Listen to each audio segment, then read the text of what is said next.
बहुत पुरानी बात है। एक गांव में एक साधु महाराज रहा करते थे।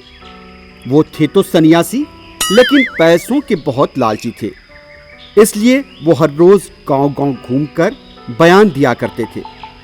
बयान के बाद गांव वाले उन्हें पैसे दिया करते थे। पहले तो वो मना करते, लेकिन बाद में पैसे ले लिया करते। पैसों का नशा उन पर ऐसा सवार था कि वो खाना पीना छोड़कर दिन रात भूलकर गांव-गांव घूमकर सिर्फ पैसे जमा करने लगे। इन पैसों को वो एक पुराने कंबल के अंदर छुपा कर रख दिया करते ताकि किसी को कोई शक न हो। जब साधु बयान पर होते तो हर कोई वहां मौजूद उसे कंबल ही समझता था, क्योंकि साधु गांव-गांव घूमा करते थे। जहां वो जाते अपने बयान सुनाते, लोगों से पैसे लेते और उसे कंबल में छुपा दिया करते। एक दिन ये साधु एक गांव पहुंचे।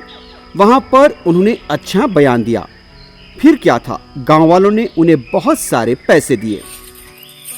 मैंने तुम्हारा दिल रखने के लिए ये पैसे लिए हैं। मेरे जैसे सन्यासी को पैसों से क्या लेना देना, मैं इन पैसों का क्या करूंगा। फिर साधु ने पूरे पैसे जमा किए और गांव के करीब वाक़े मंदिर में जा पहुंचे। साधु ने नजरें दौड़ाई कि कहीं उन्हें कोई देख तो नहीं रहा है।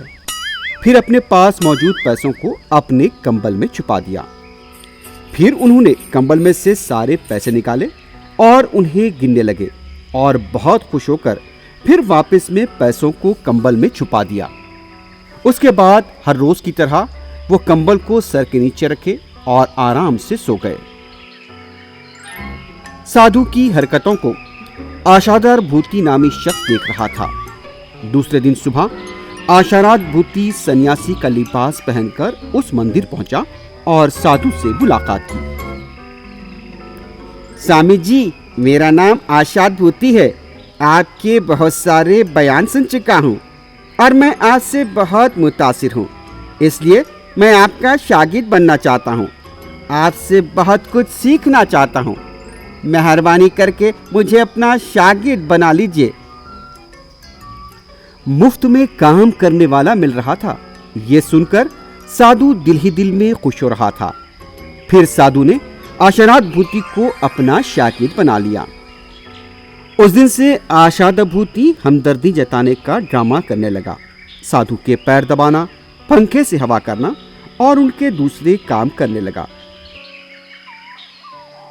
आहिस्ता आहिस्ता आशारात भूति साधु का चहीता शागिर्द बन गया। कभी कभी साधु आशाद भूति को पैसे देने जाते तो आशाद भूति उन्हें पैसे देने से मना करता और कहता कि उसे पैसों की कोई जरूरत नहीं है। साधु को भरोसा हो गया कि अब आशाद भूति से उनके पैसों को कोई खतरा नहीं है। उसके बाद साधु अपने शागिर्द आशाद भूति को अपना कंबल उठाने दिया करते थे। आशाद भूति भी अनजान रहता था और वो कंबल के बारे में साधु से कभी कोई सवाल नहीं करता और वो ऐसा दिखाने लगा कि वो साधु का सबसे अच्छा शागिर्द हो।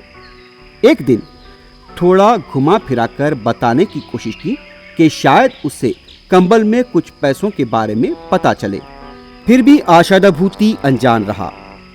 एक दिन दोनों गांव से बयान करके लौट रहे थे। अचानक से आशाद भूति अपने कपड़ों को झटकने लगा। साधु ने जब पूछा कि क्या हुआ, साधु जी, घास मेरे कपड़ों को लग गई है, पर यह घास तो किसी और की अमानत है। ये मुझे नहीं चाहिए। आप चलते रहिए, मैं इस घास के मालिक को ढूंढकर इसे दे आऊंगा। आशाद भूति वापिस गया और थोड़ी देर बाद लौट आया। इस वाक़े के बाद से साधु को आशाद भूति पर और भी भरोसा हो गया। आशाद भूति को भी मालूम हो चुका था कि साधु उस पर पूरा भरोसा कर रहा है। एक रोज वो दोनों गांव से बयान के बाद लौट रहे थे।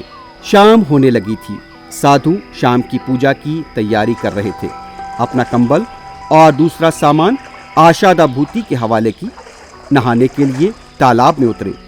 जब साधु नहा के वापस घाट पर आए तो उन्हें आशाद भूति कहीं नजर नहीं आया और ना ही कंबल और दूसरा सामान नजर आया।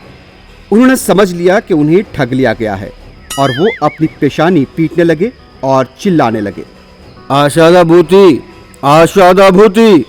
लेकिन उन्हें आशादाभूति नहीं मिला। तब तक आशादाभूति कंबल लेकर दूसरे गांव भी पहुंच गया। साधु को अब पछतावा होने लगा और वो आशादाभूति को कोसने लगा। कितना ढोंग और नौटंकी करके तूने मुझे ठग लिया। तुझ पर भरोसा करता था, मेरी बहुत बड़ी गलती थी। बच्चों, इससे ये सबक मिलता है कि अगर कोई हद से ज्यादा हमदर्दी जताए तो उनसे बचकर रहना चाहिए। आशादाभूति जैसे लोग किसी भी वक्त हमें ठग सकते हैं। Hi kids! Hope you like the video. Subscribe for more videos. Visit us in Facebook and Twitter. Thank you. Bye bye.